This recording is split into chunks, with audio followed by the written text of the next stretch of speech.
MSSD BARM at your service. Assalamualaikum at magandang araw mga kabangsamoro. Isang makasaysayang hakbang tungo sa higit na pagpapatatag ng serbisyong panlipunan sa Bangsamoro ang nasaksihan noong Abril 28, 2026 matapos opisyal na manumpa ang 489 personnel ng 4-piece BARM bilang mga contractual employees ng Ministry of Social Services and Development sa KCC Convention Center, Cotabato City. Dinaluhan ng mga kawani mula sa Cotabato City, Maguindanao del Sur, Maguindanao del Norte at Special Geographic Area at nakiisa naman sa pamamagitan ng online video conference ang mga personnel mula sa Tawi-Tawi, Basilan at Lanao del Sur na lalong nagbigay diin sa lawak ng partisipasyon at pagkakaisa ng hari ng 4-piece sa buong rehiyon. Bago isinagawa ang panunumpa, sumailalim muna sa orientation on GSIS and Pag-ibig Membership and Benefits ang mga kawani upang mapalawak ang kanilang kaalaman hinggil sa mga benepisyo, karapatan at iba't ibang serbisyong maaari nilang mapakinabangan bilang bahagi ng kanilang bagong katayuan bilang contractor personnel ng MSSD.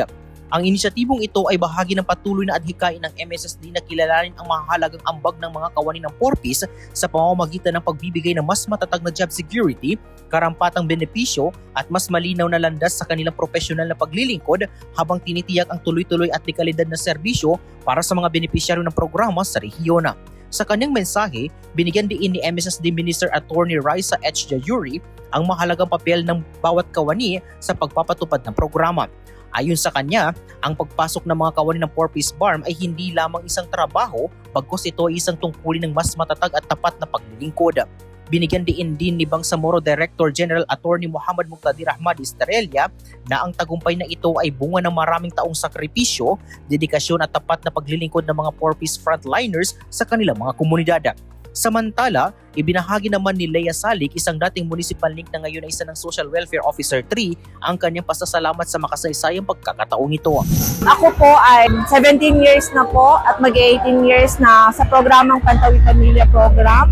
Nasimula po ako bilang isang municipal link at ngayon ay sutri na po. And alhamdulillah, answered prayer po talaga. Na-approve na yung contractualization sa BARM. Mas higitan ko pa, gagalingan ko pa po yung servisyo ko sa ating Bangsamoro people. Maraming salamat po MSSD Bangsamoro. Magpapatuloy ang programa sa mga susunod na sesyon at talakayan na pangungunahan ng Civil Service Commission BARM, PhilHealth at mga kawani ng MSSD kung saan ilalahad ang mahalagang impormasyon hinggil sa mga benepisyo, polisiya at iba't ibang programa ng ministry upang higit na mapalawak ang kaalaman at mapalakas ang kakayahan ng mga contractual personnel bilang mahalagang bahagi ng institusyon.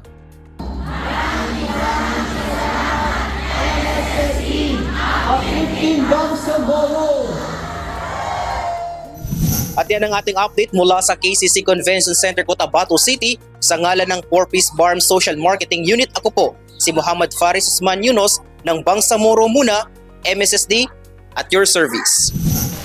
MSSD para sa Bangsamoro.